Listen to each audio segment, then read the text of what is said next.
Quand on évoque ces gens qu'on appelle les geeks, on s'oriente inconsciemment vers des individus technophiles ou passionnés de trucs aussi hermétiques aux noobs que le jeu de rôle ou l'univers étendu de Star Wars, mais ce serait refuser de voir la geekitude qui arpente pourtant nos trottoirs et nos parcs du matin au soir, le coureur à pied qui, comme tout geek absolu, organise désormais toute sa vie autour de sa passion, celle d'enfiler les kilomètres en transpirant.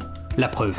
D'abord, le runner doit choisir une chapelle. Comme tout geek, le coureur à pied est amené à choisir son camp, ce n'est pas Star Wars ou Star Trek, ce n'est pas iPhone ou Android, c'est Nike ou ASICS, c'est trail ou route, c'est foulé talons ou médio-pied. On respecte l'autre, mais bon. Le vrai running, c'est celui qu'on a choisi, les autres sont juste de sympathiques joggers qui vivent dans l'ignorance.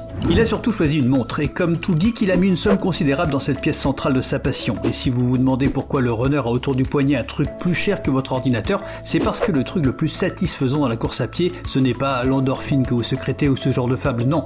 C'est une somme colossale de data que vous générez. Le runner transpire des chiffres et ça le remplit de bonheur.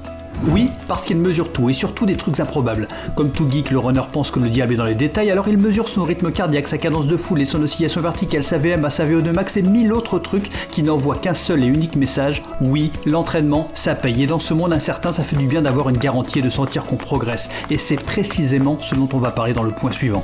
Oui, car il aime qu'un plan se déroule sans accroc. Comme tout geek, il connaît le chemin escarpé qui amène à l'excellence et pour ça, il a les plans d'entraînement. Parce que courir c'est un plaisir, mais c'est encore meilleur quand une voix robotique te dit de faire du fractionné le mercredi ou une interminable sortie de 2 heures le dimanche. Et comme tout geek, il ne compte pas y aller au talent, il se présente à une course avec une idée assez précise du chrono qu'il va faire. En gros, le runner aspire à devenir une sorte de robot qu'il contrôle parfaitement et je ne pense pas qu'il y ait un truc plus geek que ça. À part peut-être le fait de collectionner plein de trucs. Comme tout geek, le runner a chez lui un espace consacré à sa passion où il accumule des merdes, des médailles de finisher, des dossards et des vieilles godasses qui ont fait leur temps. Il collectionne aussi les badges sur son appli parce qu'il a fait 10 bornes, parce qu'il a couru par moins 5 degrés, parce qu'il a commenté la course d'un autre coureur ou qu'il a rejoint un groupe. Oui, parce qu'il est sur plein de réseaux sociaux. Comme tout geek, le runner échange avec ses comparses, mais en plus de publier de temps à autre ses perfs sur Facebook ou Insta, il les affiche sur l'appli de sa montre. Mais comme il peut un jour changer de marque de montre, spoiler, il ne le fera jamais, il balance le tout sur une appli tierce, genre Strava, et comme ses potes sont sur Runtastic ou sur Runkeeper, il a également des comptes sur ces plateformes. À chaque fois que le runner fait un kilomètre, 5 ou 6 services en ligne en sont immédiatement informés et une vingtaine de personnes reçoivent une notification. Mobiliser autant de technologie pour de la course à pied, c'est le summum de la geekitude.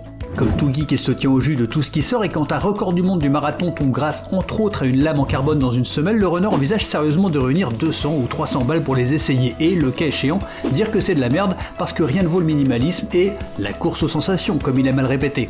Oui, parce qu'il aime aussi prêcher la bonne parole. Comme tout geek, le coureur à pied ne s'arrête jamais de vanter sa discipline qui était vous faire croire que les courbatures, les blessures récurrentes, les achats incessants de matos, les périostites et les tétons qui saignent, c'est la clé du bonheur. Et comme tout geek, il en est tellement convaincu qu'il n'est pas loin de nous convaincre. Vous êtes un geek avec un short en lycra ? Pas de souci, on ne juge pas, mais n'oubliez pas que c'est juste de la course à pied et tout ira bien. Salut.